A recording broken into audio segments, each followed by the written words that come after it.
Hey y'all, APG Jamie here.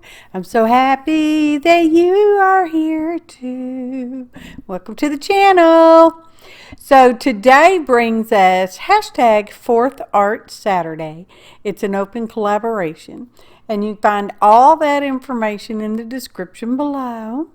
So this year we went with a prompt word and an item to use. Of course, it could be real or faux, interpret as you like, that kind of thing.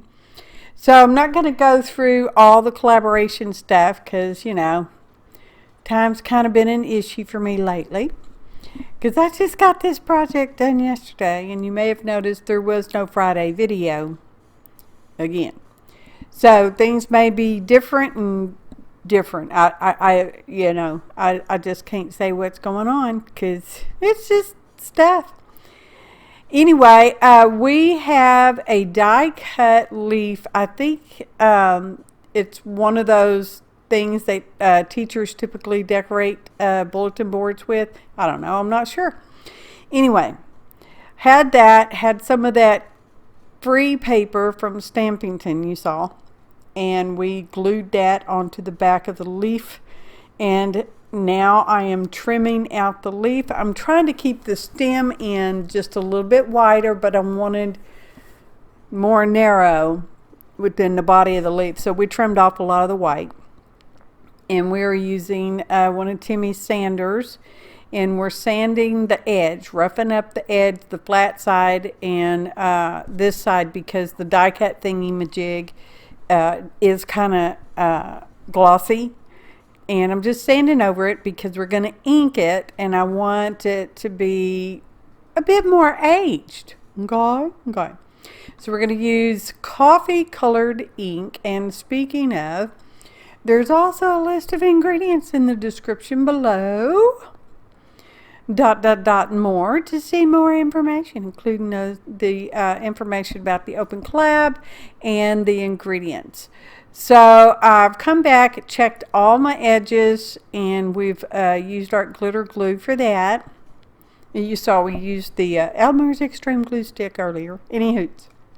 Now we're coming in with scorched timber because I love it, So that's what we're doing. I didn't have any paper towels over here, but I found a piece of scrap paper, and it's a soft newspaper print type paper, because I want to kind of blur and smoosh out the edge of the distressed ink scorched timber on account of the surface is glossy-ish, so you can kind of rub it just a little bit, but because we sanded it, it is going to be more absorbent into the paper. Okay, and it's kind of, a nice weight cardstock. Anywho, now we're on the back side, or it could be the front side. I mean, I don't know. And this is where the rust is coming in. I was originally going to use a sprinkle on rust, but as I already said, I've already making the video late. Heekin, y'all. So, we nixed that and went with the paint. My apologies for the dog scratching on the door, because, I don't know, they do that. Anywho, boots. I've now gotten another color of paint. This one is more orangey rust color, and I'm putting it stippling. It's just a really cheap kids plastic paintbrush. And I even distressed the bristles with the scissors, chopping at it, so I could get this stipplies type stuff. It's making me happy. So we're going to heekin that, y'all. And now we're going to go over the back side or the front side, I don't know, with the coffee colored archival ink. And it's a permanent ink. And this paper is also slightly glossy, but not terrible much. And now we're doing those edges once again, scorched timber, and just rubbing over a little bit more. So here comes our fabric. We've got I don't know, I gathered up all different kinds of stuff. It's from one of those rag rugs that we picked up years ago. I don't know when, y'all. They had them at Five Below, and they were $5, and you just get like a shitload of fabric in there. Now it's all little junky fabrics, okay? And that right there is a hair straightener. You can sometimes find them at the secondhand charity shops, and if you do, you want to make sure it works. And you also want to check, okay, Google it to make sure that the appliance is not being recalled for some type of dangerous situation. Just saying, okay? Because you can sometimes get them at a good price. Now, as it turned out, this fabric right here rips really well, but I still wanted the choppiness, so I love the choppiness of it. And I don't even know what kind of fabric it is. I was trying to vary the type of weave and the weight of the fabric, not just the colors and that kind of thing. We're going fall. Y'all knew that already. Y'all know that. I had no plans. I didn't know what I was going to do, but because this is a open collaboration that I've been hosting again this year, I just really felt like I really needed to get a video done. So that's kind of what I did. And I went out there and I'm like, okay, we want rust. I couldn't find any rust. I thought, well, we want fabric. So I just started grabbing fabric, and then I saw those die cut leaves over there, and I thought, yep, we're going to do that. Just going to kind of make a tag. I don't know if it's a tag, just a piece of ephemera. Could be a journal topper. I don't know, y'all. It could just be something to hang on your door because it's fall. It would work for that. Hang it on a mirror. I don't know. I did not punch any holes in it, but we certainly could if we wanted to at some later time or something. We could have put some metal hardware on there too. Didn't do that neither. You know, afterthoughts. You know. So, any hoots, we've got some of that webbing, bless my heart, webbing trim stuff from the Dollar Tree, of course. And that's just a piece of scrap, and I didn't like it, didn't like the little yarn. This is a piece of something with some kind of a trim that was on a doily or something, but the fabric was horrible. It felt terrible, so I throwed it away. Literally put it in the garbage, okay? Dustbin it went. But I like the trim. And yeah, so we're using that. I don't know if it's going to fray apart or not. And we're using Fabri-Tac, which I did put some acetone in, so it's flowing. It's flowing again, y'all.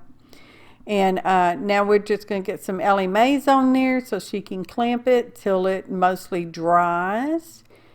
And I thought, well, you know, it looks okay. It's fun. It's interesting, but I want more because sometimes I want more. And I'm just trimming up some of those corners on there because I didn't like them. They were too corner. And I'm like, yeah. And I'm looking at it and the staples on the back, and I'm like, but you know, they're so tiny because it's a tiny attacher, y'all. And I thought, well, that's fine. Especially if we end up gluing it down. I don't know what we're doing with it. I have no plans. So I got out the paper dolls because I'm like, it does need more. So I got out 3 different sets of children, and each one's two kids, y'all. So we're just going to layer them up because I loved how they looked together. And diversity is the name of the game in our family. Well, it's not a game. It's just the way it is, y'all. So there we go. And then I thought, well, I just love them. They make me so happy. And so then I thought of a word. You saw it in the thumbnail. You might not remember it, but you saw it. Probably. So I just got these unbranded stamps. I don't know where they came from. They could have been gifted to me. They could have come free in something. I just have no idea, y'all. There's no name on them. So it's unbranded, okay? So we're using scorched timber, and this happens to be glaze, which is a translucent embossing powder. It is just embossing powder, y'all. A translucent embossing powder, okay? Anywho, putting that on there, brushing off some of the excess, because I wasn't, you know, necessarily overly careful with it. So, and then, you know, it's looks kind of haphazard, and that's okay, because distress was the name of the game, I reckon. So, heat gun, y'all, because we got to melt that embossing powder, glaze embossing powder. And my R wasn't that happy with it, so I'm like, well, we're just going to fix the top part of that R, and if it doesn't work out, we can stamp the whole thing again. It's okay. You know? It worked out just fine. Is it perfect? Absolutely not. Is it perfect for this project? Absolutely. Heat gun, y'all. Melting the last of that little powder. And we're going to trim that end off just a little bit. And I thought, well, I want to round the corners. No, I want to do this fancier corner. I don't know. It's kind of like wibble. It's a wobble, wibble. I don't know. So that's what we're doing all the way around. And then I want to put it on the tag. I'm calling it a tag because it's sort of a tag. And because everything's so puffed up, I thought, well, we better put some pop dots on it. Now, the two on the furthest outside, I end up taking off because they weren't necessary in the end. Okay? So, they get pulled off later. It's okay. I didn't put any glue. I know. No glue, y'all. I'm checking to make sure it kind of hangs level. It does. Here we are. Flip-flop section, y'all. I'm showing you it does have some thickness to it. That's the back. I'm pretty happy with that. I'd hate to glue that down because it looks good. I think it looks good. So here we are, and our fabric does kind of pull apart. I do have glue dots on there because I didn't give any consideration to that whatsoever. But you will when you make one like this. Okay? Okay. So there we go. Makes me stinking happy. See, it's got some movement to it. I'm just trying to show that. So center it all up so we can, get ready. Ta-da! Photo montage. Oh, y'all. I had no plans, but I'm very happy with the way this project came out. I could see could be a cool thing. Maybe you could sell some at one of these fall festivals, with the holidays coming up. Well, not yet. I mean, we are in September here. It'll be October for long. Halloween-isms. I have no plans. I don't even know if I'll be able to get anything done. I should start thinking about that. It's coming real fast. Anyway, appreciate each and every one of you. Kind comments, like, shares, subscriptions. Thanks for watching. Until next time, happy artin', y'all.